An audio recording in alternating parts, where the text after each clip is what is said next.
This shows 12 hours at the famous Bay of Fundy in Nova Scotia, Canada. It's the biggest tide change in the world.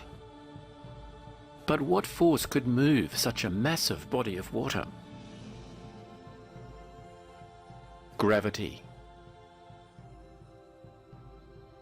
Here's the Earth rotating on its axis every 24 hours. We'll now draw the Earth as a diagram with its surrounding layer of ocean. And to the right is the silvery moon. Everything is attracted to everything else in the universe with the force of gravity. So the moon is attracted to the Earth, and the Earth is equally attracted to the moon.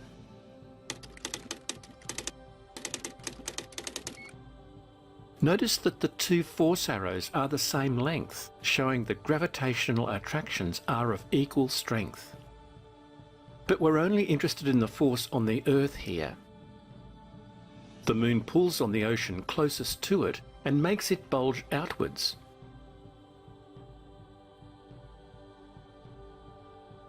When the Earth rotates, the sea level is higher at this point in its rotation, causing a high tide. And a low tide where the oceans don't bulge. So you'd expect one high tide each day. But here it gets interesting because there are two high tides a day. How come? This is because the strength of gravity is greater when objects are closer. We'll call the location of the ocean on the near side of the moon, point A, at the centre of the Earth, point B, and at the far side ocean, point C. The strength of the moon's gravity is strongest at A because it's closest to the moon. So the part of the ocean that bulges towards the moon most is at A. But the moon's gravity also pulls on the Earth, moving it towards the moon as well. This has two effects. First, it makes another bulge at C. Second, it fills in the bulge at A, but not completely, because A has moved further towards the moon than B. Lastly, the far side ocean at C is also attracted to the moon, but it moves least because the moon's gravitational pull here is at its weakest, being farthest from the moon. This leaves a partial bulge at C, though not as big as the one at A.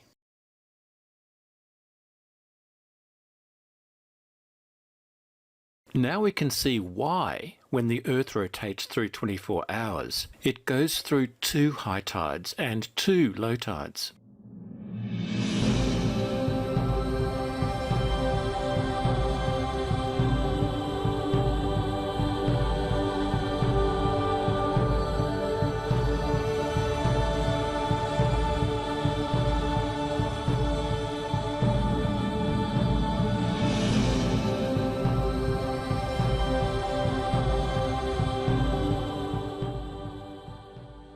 But there's another surprise.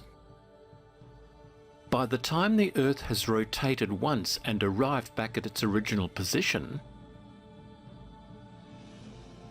the Moon has moved on a bit because it's orbiting the Earth at the same time.